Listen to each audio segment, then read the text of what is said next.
Hello, my name is Moppy Hom, and I'm doing my ISQM 370 project on the ethics of file sharing. The little cartoon says, and finally, number 11, thou shalt not download music off the internet. So the main issue that I'm looking at has to deal with file sharing. I've proposed three main questions. What ways of file sharing are illegal? Is file sharing of copywritten material considered stealing? And does the amount at which you download or share affect its legality?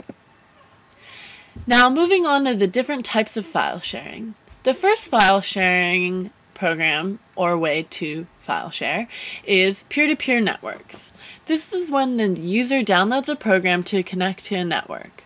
The user is then able to search through the media that all the other users on the network may have. This allows them to share and browse through each other's information. They then can download media from across the internet, and it allows movies, video games, and music. So looking at this picture, you can see that there's an original file in one place. It's then copied and copied and copied. These copied files can also be copied, leading to more copied files. So this can be dangerous just because you never know from one original file how many different copies can be made. The next one is called BitTorrent. This is when large media files are broken down into smaller pieces. These smaller pieces are then put back together in the network, and then the user uploads the entire file. It's usually used for larger files, but can almost be used for anything. Using the BitTorrent is more commonly used for albums instead of single songs when downloading music. So in this picture, you can see that the original file is in one place. Then it's split into three different files, of which you can get from different places and different users. These users might have gotten their part from another person, so it gets split down even again. Now, although all of your file is getting split up and taken from different people, it's always uploaded just in one file. So this is an example of a peer-to-peer file sharing program. This is where you're able to browse through, let's say, music, and see what song you want, who has it, what ratings they have, and how many other people are downloading it. So this is just a screenshot, and you can see that there's a lot of information, and it can get pretty complicated. Now, the ethical dilemma comes upon us when we start talking about copyright laws. In 2001, the recording industry and Napster had a Supreme Court ruling, and the Supreme Court ruled that the creators of a peer-to-peer network can be held responsible if the intent is to infringe on the copyright laws. In 2004, there was an estimated 70 million people involved with file sharing.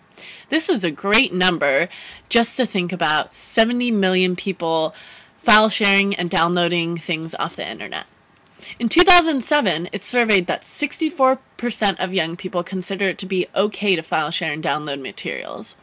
Now, the majority of people who are downloading things off the internet can be put into the category called tweens. This is an age category of people aged 9 to 14 who download materials illegally and legally off the internet.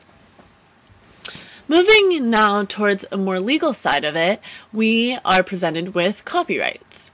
Copyrights are a form of intellectual property which gives the creator of the original work exclusive rights to control its distribution over their work after it's entered the public domain. Copyright infringement is the unauthorized use of that material and is covered by copyright law. It has to deal with the copyright owner's exclusive rights to reproduce or perform that copyrighted work. So for example, an example of copyright infringement would be if a teenager illegally downloads a song off the internet, and that artist who has the exclusive rights to reproduce it, he is able to sue under copyright infringement due to the fact that the child or teen who downloaded it reproduced it by burning it for his friend on a CD. What a dilemma. So the internet has made it easy to almost find anything. Now companies such as Apple and Amazon, they have to pay fees to artists to sell their music on their websites. When people pirate or download media and burn CDs, that's reproduction of copywritten material.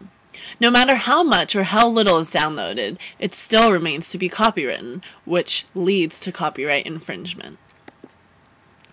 So what happens if we don't do something about this? 1. Major and independent record labels will go out of business.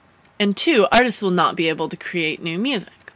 So the record industry went from a $38 billion down to a $32 billion fall in revenue.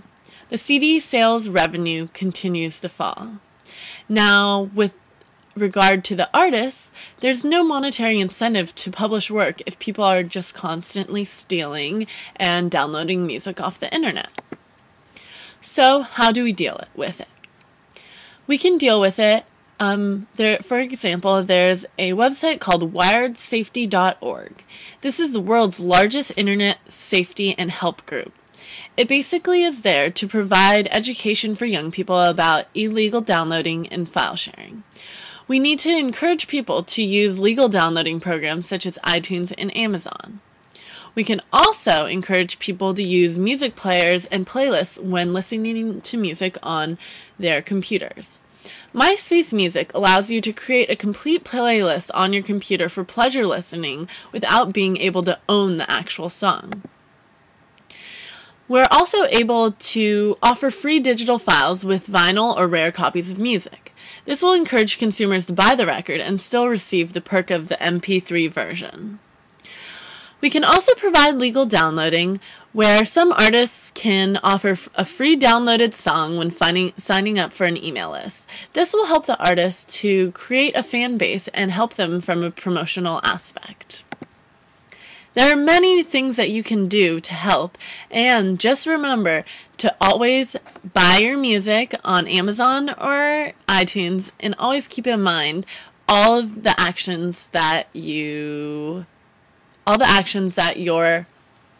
consequences that your actions may bring upon. So please don't steal music. Thank you so much.